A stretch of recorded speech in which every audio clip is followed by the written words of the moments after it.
Oke, halo teman-teman, selamat datang di channel SDAT Indonesia. Balik lagi sama gue Taka, dan seperti biasa gue bakal ngebahas lagi seputar gadget kentang.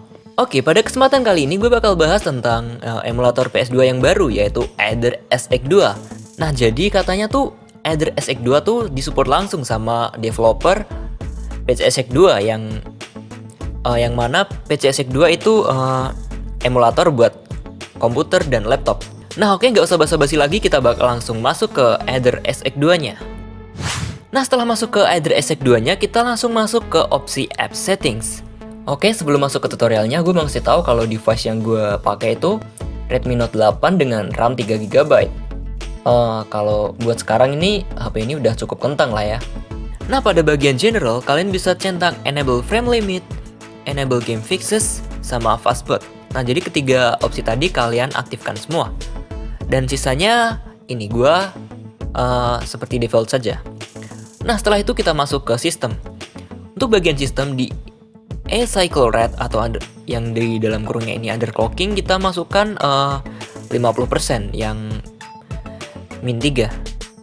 Nah yang cycle skipnya dibiarin aja, lalu di enable multi-threaded VU1. Yang ini kita aktifkan. Di speed controlnya jadikan 100% aja, lalu di advance-nya kita aktifkan semuanya. Enable fast mem, enable affinity control, sama enable fast CD/VD. Kalau sudah, lalu kita masuk ke bagian graphics.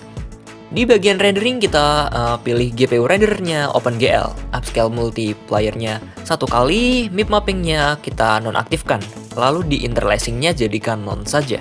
Di game display-nya kalian bisa milih aspek rasionya sesuai keinginan kalian, terserah karena ini nggak ngaruh di performa.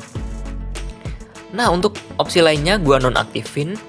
Lalu di bagian on-screen display, ini opsional, kalian mau aktifin apa enggak itu terserah karena nggak ngaruh juga. Lalu di bagian advanced, di VSync queue size-nya jadikan 5 frames. Bleeding akurasinya minimum. Lalu di bagian sisanya diaktifkan semua. Dan software rendering threads-nya kita jadikan 6 threads. Setelah di bagian grafik sudah, kita masuk ke audio. Di interpolation modenya kita pilih nearest. Lalu di synchronization modenya kita jadikan default saja.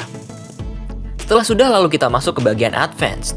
Nah di bagian system option-nya kita jadikan seperti default aja, nggak usah diutak-atik. Lalu kita masuk ke bagian graphic rendering. Pada bagian conservative frame buffer kita aktifkan. Accurate date-nya kita matikan, lalu bagian bawah ini sampai ke memory wrapping kita aktifkan. Lalu fast texture invalidation-nya sampai ke auto flush yang software kita aktifkan semua.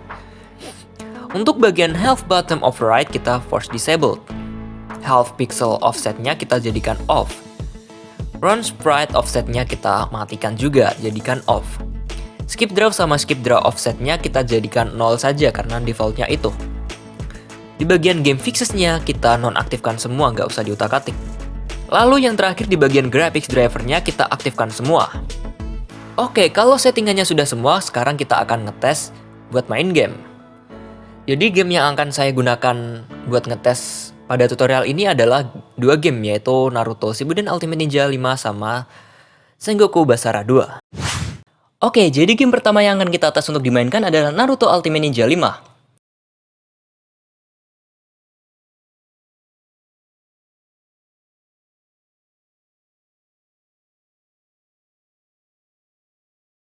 Nah jadi kita skip saja karena mungkin sebagian dari kalian juga gak bakal nonton video animasinya.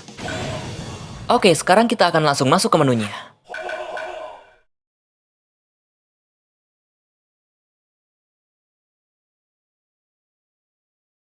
Oke, setelah masuk ke menunya kita langsung coba tes di free battle karena kita akan ngetesnya di mode free battle bukan di mode story ya. Untuk karakternya terserah, kalian bisa milih apa aja, dan kali ini gue pakai Gaara dan lawannya pakai Naruto. Ya ini cuma buat ngetes, jadi terserah aja mau pakai apa.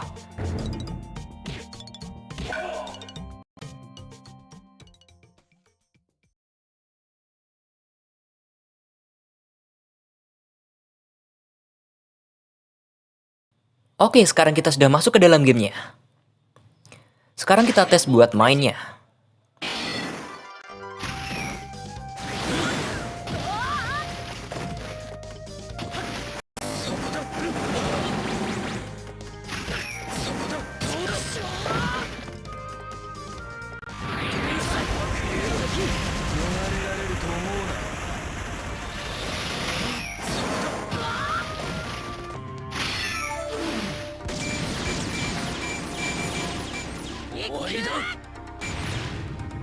Nah oke, jadi untuk mode free battle sejauh ini masih belum nge-lag dan masih lancar. Nah oke, jadi untuk game Naruto Ultimate Ninja 5 ini lancar dan tidak ada nge-lag atau frame drop. Nah setelah kita mencoba main game Naruto Ultimate Ninja 5, sekarang kita akan mencoba game yang satunya, yaitu Basara 2. Nah jadi untuk game Basara 2 ini mungkin agak sedikit lebih berat karena memang di game Basara 2 ini banyak karakter yang akan dirender. Dan mungkin kalian akan menemui sedikit lag atau frame drop ya. Nah setelah masuk ke menunya, sekarang kita akan pilih mode free battle yang multiplayer. Untuk karakternya kalian bisa milih sesuka kalian, jadi ini terserah mau pakai siapa aja. Dan buat ngetes kali ini gue bakal pakai Fuma.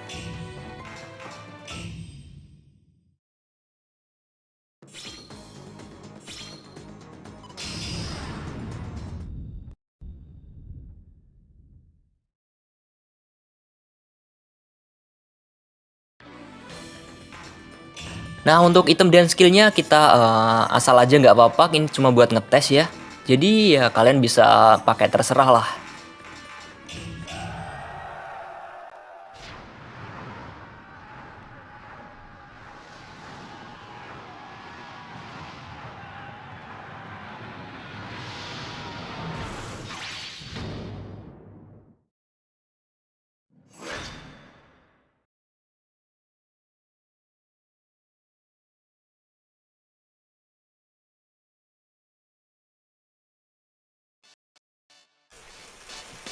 Nah sekarang kita sudah masuk ke dalam arenanya.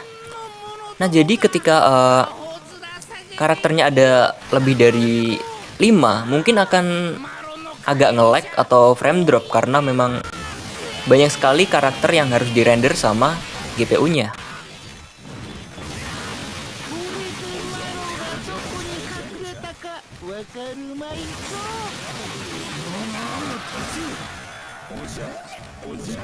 Nah saat kalian mengeluarkan skill di banyak karakter, mungkin akan terasa frame drop karena memang Basara ini sedikit lebih berat daripada Naruto Ultimate Ninja 5.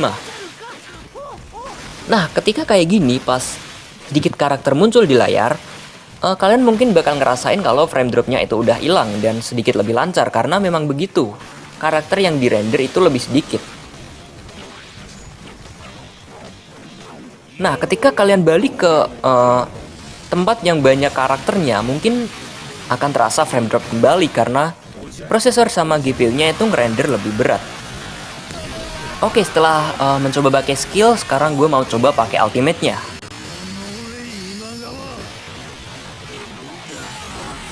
Nah untuk ultimate-nya ini gue ada di banyak karakter, jadi ini walaupun nge-lag tapi nggak sampai nge-freeze juga.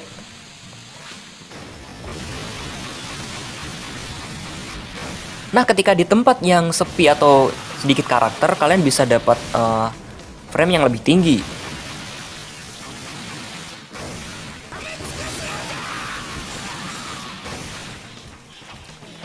Nah oke teman-teman, sekian untuk tutorial kali ini.